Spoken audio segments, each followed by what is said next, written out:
Today, we're going to talk about delivering AI at scale over complex organizations. But first, let me introduce our guest, a highly respected academic and consultant specializing in innovation management, digital transformation, and strategy, and is a professor of digital economy at the University of Exeter Business School. Professor Alan Brown is an expert at helping organizations use technological advancements to drive growth and efficiency. His recent book, Surviving and Thriving in the Age of AI, a Handbook for Digital Leaders, offers crucial insights for navigating the challenges and opportunities presented by artificial intelligence as it relates to digital transformation. Professor Brown's career bridges the theoretical with practical applications, positioning him as a leading authority in digital and strategic innovation. Professor Alan, I'll be a little more colloquial. I said professor so many times. One, I'm amazed I got your intro out without too many hiccups. So kudos to me for actually getting that done in the first try. I guess our first discussion from my point of view, for me, it's really the current state of AI in business is just incredible. It's so expansive.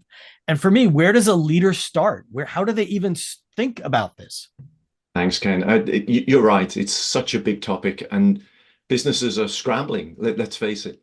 Leaders, people at all levels in the organization are scrambling to say, what do I need to know? How do I need to improve my skills? What do I need to know? And also, what can I avoid? What can I miss out? Because there's just too much. There's too much going on. And I think what I've found is, as I talk to more and more people, they're placing two or three big emphases on what they're trying to do with AI right now. The first one, as we've just said, is just getting their heads around it. What do we mean? Where does it fit? Is it what we've always been doing with digital technologies? Is there more to it?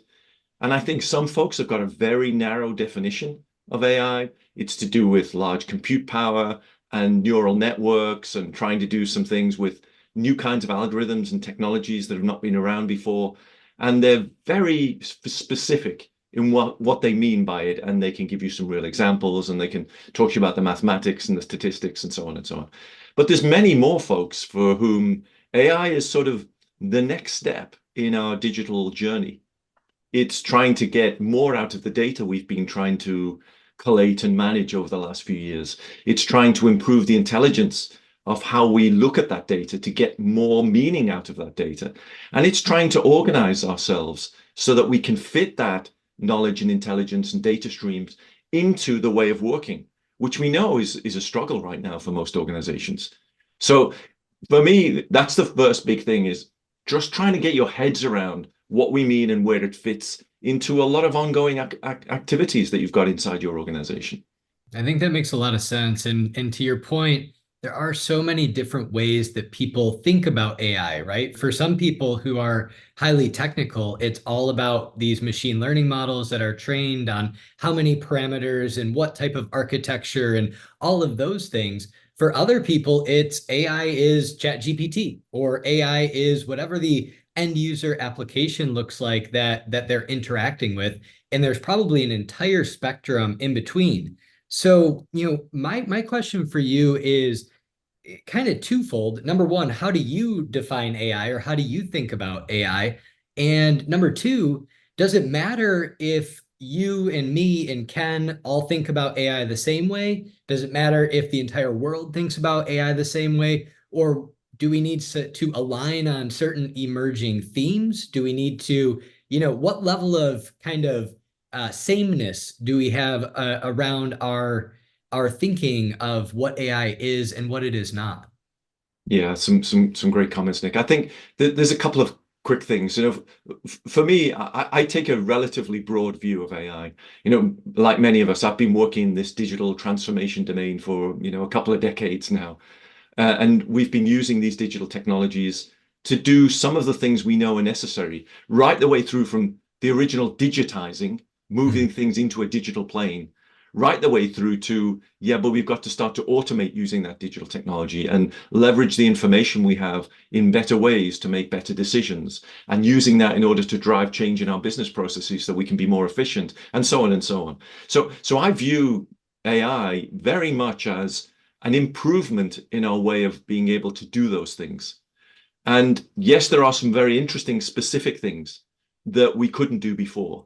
And yes, we've sort of I don't know whether we've crossed a line or we've increased to a point of view that means people see a different set of questions emerging that some of us perhaps saw before about being, surveillance economy, about our data footprint, about whether we use intelligence for privacy or whether we're actually giving away a lot of ourselves when we do that.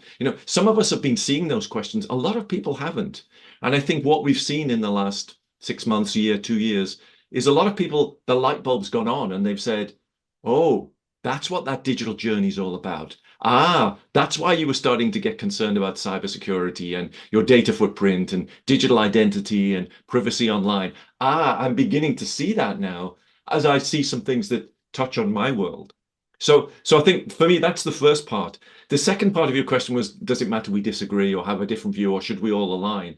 Yeah. I think it depends on the context in which we're operating. If you're in a large, complex organization and you're still arguing about whether you're looking at predictive forms of AI or generative forms of AI, whether you're looking at mass automation through more intelligence in the data, or you're looking at using very much more advanced hands-off, human out-of-the-loop decision-making, you're going to struggle to go across your organization from strategy through to operation, through to how you deliver on the future vision that you have for your organization. So it matters in those contexts that the touch points have an alignment, whether that's you see the world the same, or you use the same language, or you have the same concepts.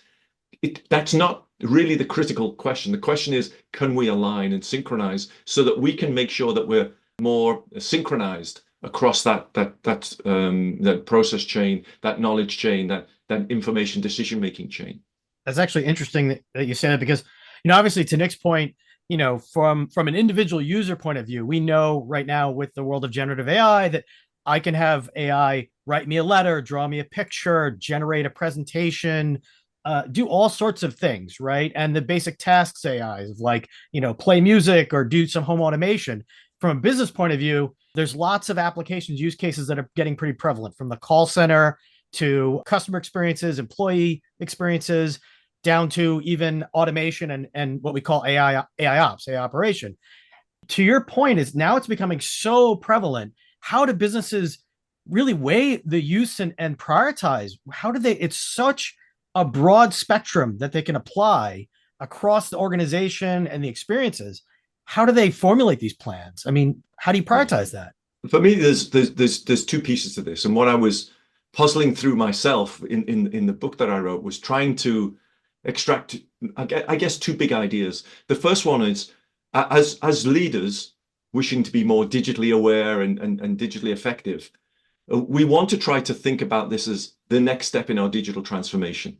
And depending again on your context, if you're in a large government department, a startup, a charity, you've got a very different set of risks, opportunities, pressures around you. So if we just place ourselves in one of those contexts, let's take a government department in a federal government or a central government.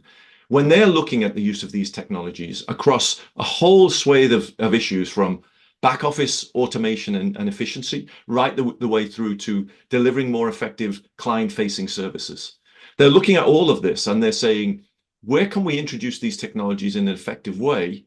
And how do we start to weigh up the risks in how we do that? So let's take a very, very simple example. A lot of those government situations, they're dealing with case management. They've got a particular situation, like an individual requesting certain services from them: social services, housing services, health services. And they have a history of information, which is now being digitized largely, but still in very disparate forms in different systems. So as they look at that, they say, how and why don't I pull that information together more effectively to be able to understand the case of this individual so that I can work out what treatments are needed, be able to provide services as they need them, when they need it, and be more proactive. But they have to face a whole bunch of issues. Is that data accurate? How do I analyze it? How do I summarize it effectively? How do I begin to transmit it and share it in an obvious way? Who owns the data? Was it submitted and delivered to me in a way where they knew what I was doing with it? If I begin to infer new things, can I use that new inference in ways that are intelligent and useful without stepping on privacy issues. They've got a whole bunch of risks. Now, that's very different than I'm in a marketing department and I just want to summarize some things and push it out on the net or improve my website. Look, you have to place these things in context. And I think what we're seeing right now is a whole bunch of really interesting questions being raised about different contexts. Can I use Gen AI and ChatGPT in this? Can I use these predictive AI where they're doing massive amounts of image recognition in that? Can I use these decision-making systems in an autonomous way for this? And I think the answer is, well, it depends on the context. And we're beginning to ask much more interesting questions now about those contexts. I think that's a really interesting way to frame this. And as you were talking, the way that I interpreted it is, one way that you can kind of like analyze this, or three different vectors that you could analyze kind of prioritization. It comes down to risk, the level of complexity of the actual AI implementation, and then a third being time to market or time to value, right? How long is it going to take you in order to realize value and get a return on the investment in that technology? So I think that's kind of leading into my next question is there's kind of those vectors for how you assign, how you can analyze the priority of certain projects. But then from an operational perspective, you need to have, there's teams who are going to have to go and implement this technology. So I've seen a number of large organizations start to centralize AI under a chief AI officer, for example, and kind of spinning up their own AI center of excellence. I've also seen other organizations that have a little more decentralized approach where the marketing team may use AI for reasons A, B, and C, and the IT team is using AI for reasons X, Y, and Z. So based on what you've seen and also what you would recommend, do you think a more centralized approach, a decentralized approach within these large organizations, or maybe even a combination of the two is the best path forward? And it could be, it depends, but I'd love to understand your perspective. And then if it does depend, what does it depend on? And let's double click into some of that information as well. Right. Well, I think your description of it in your question is a really important one. And I think you're right. Of course, we can't give absolute answers to these things, but we can give some patterns and some illustrations, and we can dig into what some of the factors are. And my reading of this is that we've got a couple of different phases right now. And I see this very much, particularly in larger organizations, more complex organizations in both the public and the private sector. They've got very much a sort of experimental phase where a lot of that is separated, perhaps moved into a separate area to avoid being confused by some of the day-to-day business, held back, looked at through the wrong lens, if you like. So they often centralize that and are performing some very interesting experiments, trying things out, testing the technologies, and then finding some interesting use cases within the different departments or business units that they can say, well, if it was used in marketing, what could we do this? If it were used in an operational situation for the back office to provide more efficiency, could it do that? So they're starting to build some interesting knowledge and use cases and centralized services that they're using to push out to these different departments and business units in order to try things. And that's, I think, as a prelude to the second phase that some are already moving into, which is what I'll call the AI at scale challenge, which is experiments are great. You can learn a lot. You can build up infrastructure. You can build up really interesting experiments and knowledge and skills and a new workforce. But you've got to get that into your organization. And as we've seen with many digital technologies, that's not an easy step. That takes a lot of effort. It often takes a different management approach, a different incentive model, a different structural model. And I think lots of the business units are then saying, well, maybe we should do that for ourselves, like they did often with IT or other services. Or maybe we should redesign the central services team to be more aware of what our challenges are as we begin to roll that out in multiple geographies, in legacy applications, in complex environments, in high-risk operational situations. So we see that now as we're moving into the second phase. Some of the challenges that they're facing and some of the kinds of situations are switching between centralized and localized services, or switching back from localized experimentation to centralized services. So I see that dynamic in both ways, and that context is really driving a lot of the choices and the strategies that are being applied. It's interesting that you say that because, and I'm curious to get your opinion on what are the blockers to getting to the AI at scale. Sure. Because from our experience, obvious ones are integration, connecting to certain systems. There's siloing within organizations to span or do a complete process. There's a lack of understanding of what the process should be because, they've done a process a certain way and don't realize that there's flaws in the system they didn't realize until they try to automate it or try to add AI. What would you say is some of the biggest hurdles they've had to, in terms of this AI at scale? As you say, we all know there are some of those big legacy issues that we have to deal with. But when I talk to particularly more senior folks in organizations trying to get their heads around this and responsible for strategy and decision making and moving the organization forward, really I come up with 5 kinds of topics that get raised all of the time as the big ones. And I'm going to call them dilemmas rather than challenges. And I call them dilemmas because there's no right or wrong answer. You've got to work your way through these in your own situation and your context. The first is about productivity and measurement. What do we measure and how do we measure? And what do we look at as success in our organization? And for many organizations, they still look and measure themselves on very, what shall I call it, 20th century view of the world. Whoever produces more things in less time is more productive. We talk a lot about other forms of measurement. It's about outcome-based and it's about doing more for the client. But in the end, when you get to your yearly review, it's, did you spend your budget on time?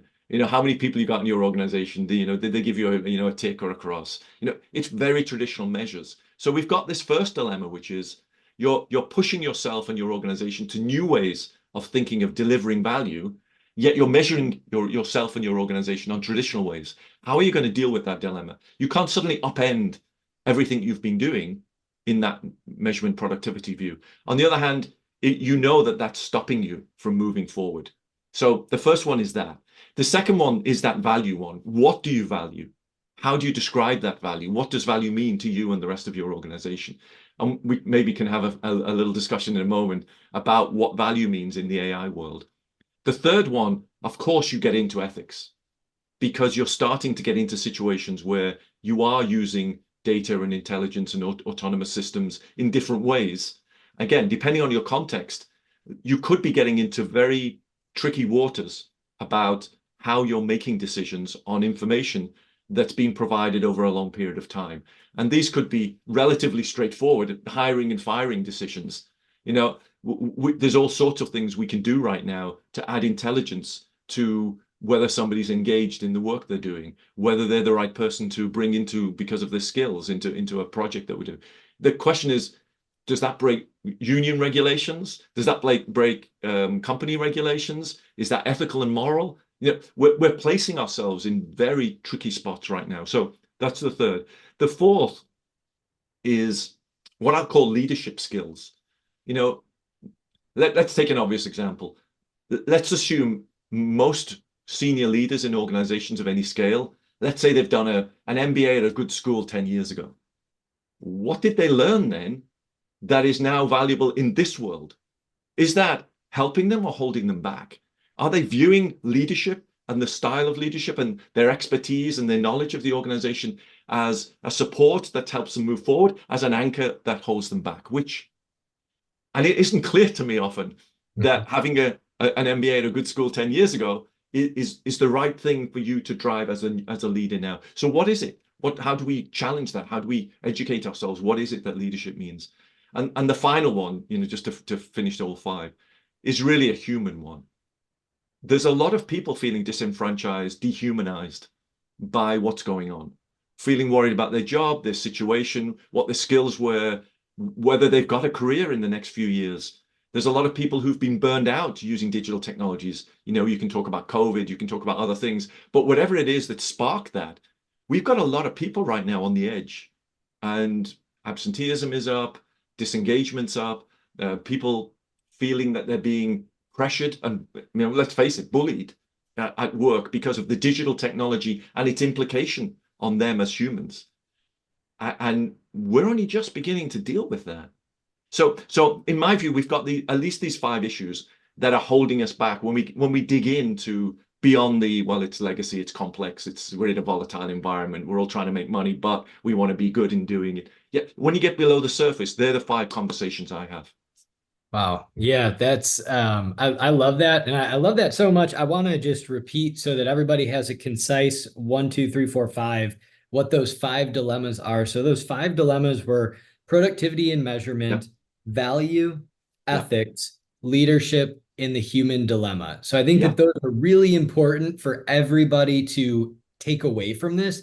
And honestly, I feel like we could have entire sessions on each of those and talk ad nauseum for each of those.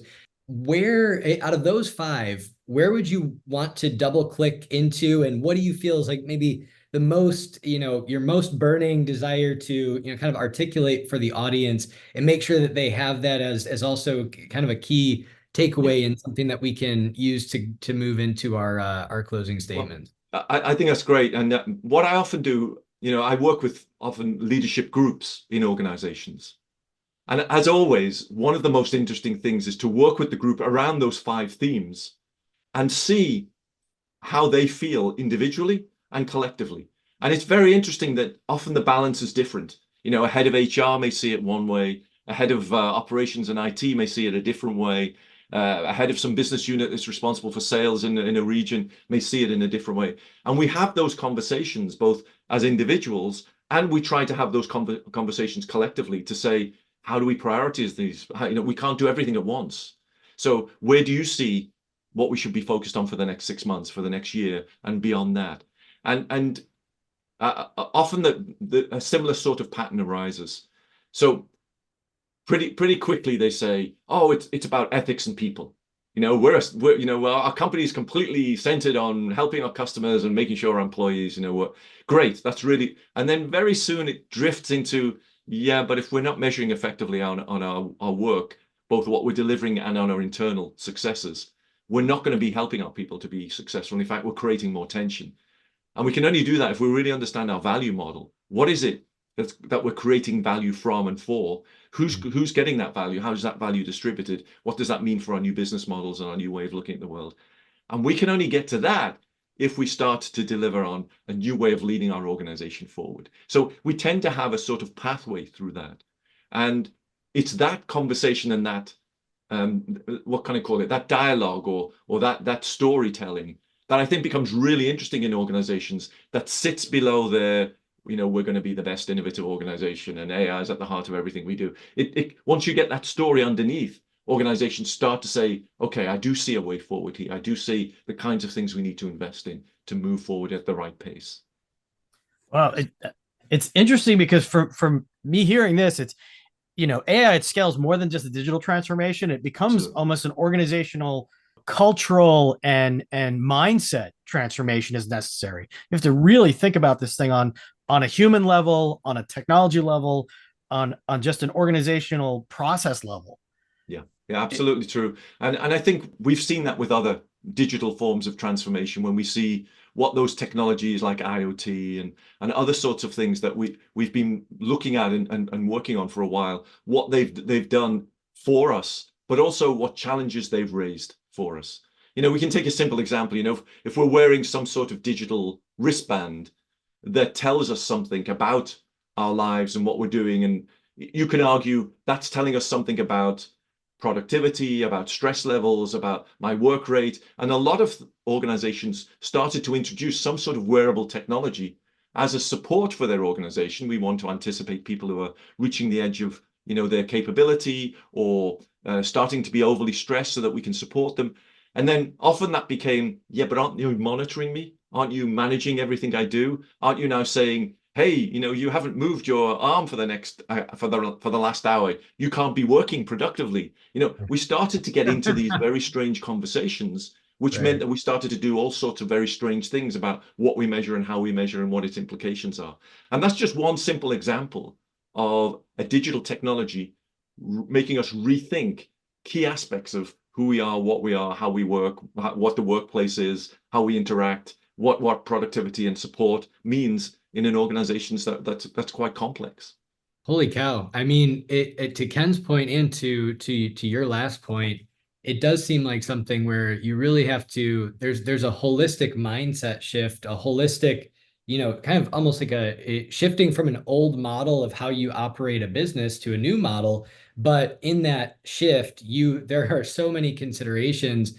You need to be very thoughtful and intentional about how you're making those decisions, and to make sure, to your point, that you're measuring the right thing. When you bring up the wearables as an example, does somebody not being, productive based on the wearables readout for X time, but their outcomes are still above and beyond? What are you measuring? Are you or where are you focused? So it's it brings up a lot of interesting discussions and a lot of interesting things to think about as we move forward into this next phase of business. Absolutely. And one of the things that I do often with these sorts of organizations is, to be provocative. I say, we're living through a digital revolution. Think about what that might mean, and get them to go away and think of it. And the reason I use the word revolution is for a couple of reasons. Obviously, it's provocative. And the reason is I want to say to people, the way we looked at the world in the 20th century, let's say, just to be simple, is not the way we need to look at the world in the 21st century. And in fact, the things we learned about how to measure, how to understand, how to put frameworks around the decisions we're making in that world are not necessarily the right ones for today and for the future. We have to look at this differently. If we look at other revolutions, from the Industrial Revolution and other sorts of revolutions, that shift was fundamental. And in fact, I would argue we're in the middle of that change, and therefore the chaos that we're experiencing right now is inevitable because we're going through that revolution. So if you think about it that way and you look at your organizational shift that way, then look at AI and its technologies and the implications of that mean that it affects everything that you do, and you have to look at it through a different lens. If you had to give key takeaways to someone, to the people watching, it probably feels overwhelming. We're talking about such a broad discussion, and maybe if you're responsible for evaluating and perhaps, putting in place this transformation or this AI at scale, how do you start the process? How do you overcome some of these hurdles? Like, what are the main drivers that you think they should be mindful of to make progress? Yeah, there's two or three things that I think are key for everybody, and hopefully you're not too overwhelmed by this. The first one is we do have to experiment with the different technologies and solutions. You have to learn about what their capabilities are. And one of the key things you should focus on, particularly if you're not a deep technologist, is what are the questions I should be asking about this technology, about how it's going to change how I look at the world, what kind of decisions I make. So if I'm looking at a generative AI solution, why is that interesting to me if I'm an HR leader or some specialist in a particular domain? What questions is it allowing me to address that I couldn't do before? Where does it fit in my overall set of objectives, my set of outcomes that I'm trying to achieve? So try to build your knowledge and vocabulary around that using these experiments. But the second, I think, important point to make is don't stop there and say, because I've done that, I've now got my answer to how I'm going to deliver this at scale. You've still got to deal with the change. And somebody much smarter than me said, in fact, all management is change management. That's what it is. Because you're constantly going through those changes. It's not, we've got business as usual, we make a change, now it's business as usual. No, it's constant change. And I think thinking about your role as a change agent, as a change master, as a change manager, I think is really important. And if you start to look at what AI is doing in that realm, I think that will also help you. And then the final one is work with your colleagues to share some of these ideas, because it's very important that we have a joined up conversation. And most organizations that are struggling with the use of digital technologies in general, but AI in particular, are very uneven. Gaps are appearing in quite significant ways. And that unevenness causes huge tension.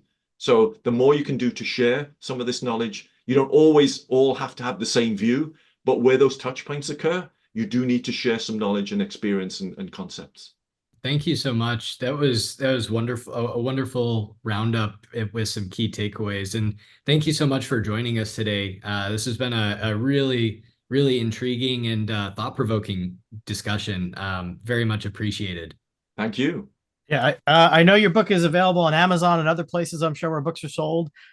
Is there other ways that people can hear more about what you're doing and some of your research? Yeah, so I try to write things as often as I can, because for me it's both for me a therapeutic thing to try to get that out, but also for others. So you can look online. You can look me up as Alan Brown. You find me online. There's a lot of Alan Browns, but I'm sure if you're a digital kind of person, you'll find me. Awesome. Cool. Thank Great, you so great. much again.